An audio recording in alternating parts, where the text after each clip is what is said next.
छत्रपती संभाजीनगर जिल्ह्यातील गंगापूर विधानसभा मतदारसंघाचे आमदार प्रशांत बंब यांना एका जाहीर सभेत जनरोषाचा सामना करावा लागला आहे। गंगापूर तालुक्यातील नवापूर येथे आयोजित करण्यात आलेल्या सभेत विकासांचा पाढा वाचत असताना एका स्थानिक तरुणाने थेट रस्त्याच्या दुरावस्थेबाबत प्रश्न उपस्थित केला। साहेब, रस्ते कुठे आहेत या प्रश्नामुळे सभेतील वातावरण चांगलेच तापले। अखेर परिस्थिती हाताबाहेर जात असल्याचे लक्षात येताच आमदार प्रशांत बंब यांना सभा अर्धवट सोडून निघून जावे लागले। या घटनेचा व्हिडिओ सध्या सोशल मीडियावर प्रचंड व्हायरल होत असून राजकीय वर्तुळात याची जोरदार चर्चा सुरू आहे। आगामी जिल्हा परिषद आणि पंचायत समिती निवडणुकांच्या पार्श्वभूमीवर आमदार बंब जनसंपर्क वाढवण्यासाठी दौऱ्यांचा धडाका लावत असतानाच नवापूरच्या सभेत त्यांना तीव्र जनरोषाचा सामना करावा लागला।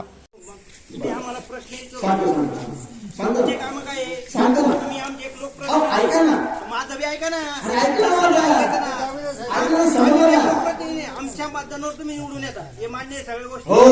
मी त्या पोराला विचारून तुला मी एक प्रश्न विचारतो, हे प्रश्न तुम्ही 100% विचारा।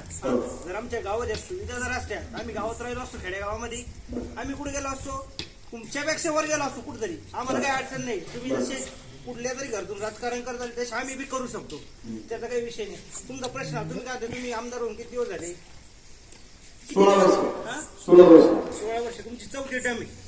15 माझं आता वय 28 वर्ष, मी 2 टर्म तुम्हाला मतदान केलं, तुम्ही निवडून आले, मान्य आहे। पहिल्या वेळेस अपक्ष म्हणून निवडून आले। जामगाव ते वायगाव रस्ता 20 वर्ष कोण झाला नाही, मी माझ्या डोळ्यात बघतो। तुम्ही सांगता या रस्त्याला नंबर नाही, मग या रस्त्याला नंबर नाही का? बोला ना तुम्ही। चांगलं विचार असं तुम्ही एकदम असं नाही विचार चांगल्या सगळे पद्धतीने गावकरी आम्ही मतदान गावातून निवडून आलेले। अरे झालं ना, रिपीट नको करू. आता मला ऐक जरा. मित्रांनो, सगळ्यात पहिली अशी गोष्ट आहे, आमचा मतदारसंघ बाँड्रीवर सुटतो।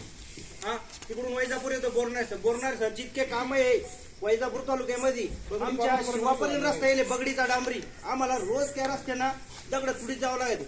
कुठला कॉन्ट्रॅक्टर होता काय 6 महिने पुरे आला, जेसीबी सगळं उकरून टाकलं, दगड दाबून टाकले, रोज धड करीत त्याच रस्त्याने हिंडव लागत। तुम्ही 20 वर्षामध्ये पहिल्या वेळेस नावपुराईमध्ये आले, तुम्ही आम्हाला प्रश्न विचारा, उलटा आम्ही तुम्हाला विचारायला पाहिजे काय कारण तुमचं। माझी फार मोठी चूक झाली भैया, मी तुमच्या गावात आलो